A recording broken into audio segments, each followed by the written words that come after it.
Hello students, in this video I will explain how to enter values using scanner.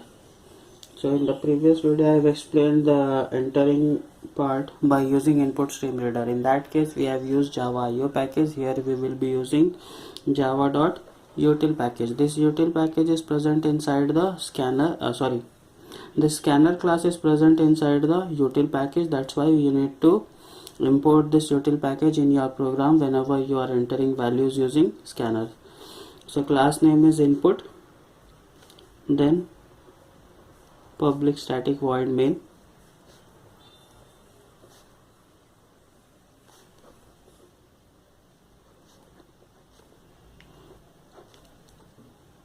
next the very first thing that is required in case of the scanner is to create a scanner object. It is one line only. So scanner, that is the class name, then the object name which is equal to, and just pass the system.in. The system.in is the same that we have used while creating object of input stream reader. Okay, this is nothing but the input stream that is taking values through the keyboard. Okay, so only two things here you have to remember. One, using the util package. Next, creation of the scanner object. This is the scanner object. This object we will be using to enter values. Now we have different types of data types, so I will take one particularly for each type and I will show you how to enter values. So I will take int I, long L, double D, float F,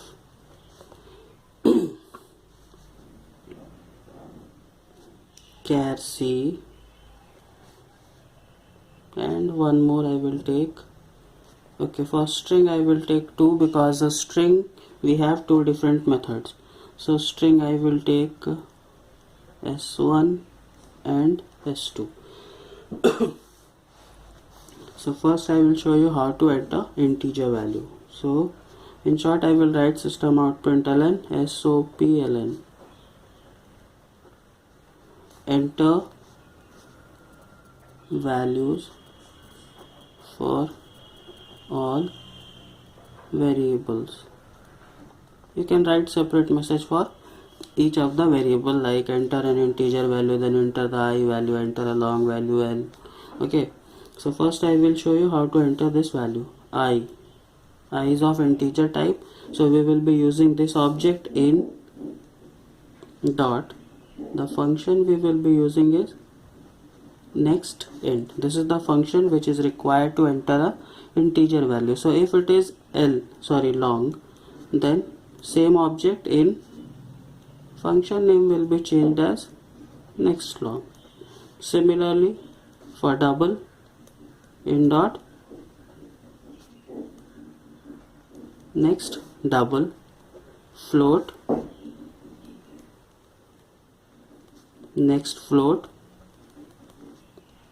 You have to be careful about character and string. So now see, for character you will be writing in dot next, then one more dot, char at 0. This is the entire function required to enter a character value.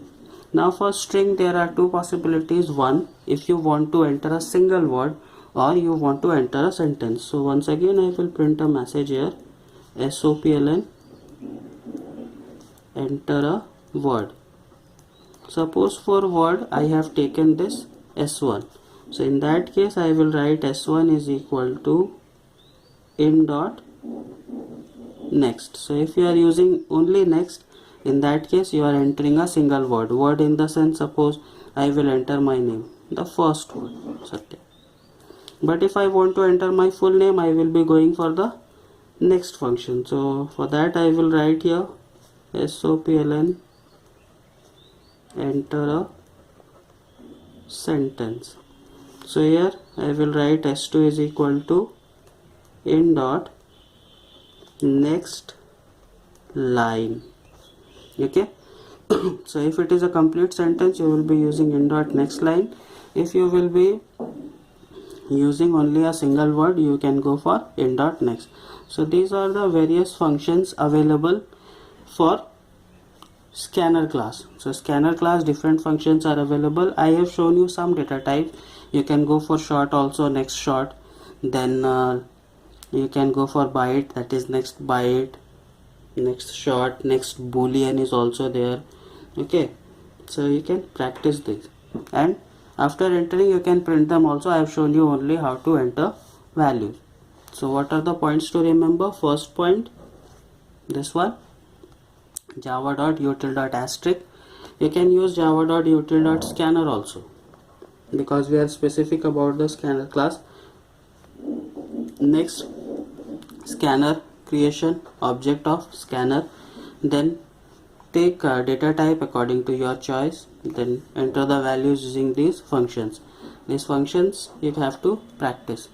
Specifically be careful about this character one, next dot caret 0, and string 2 type, that is one for a single word, another for a sentence. This is for a word and this one is for a sentence or a complete line. Okay.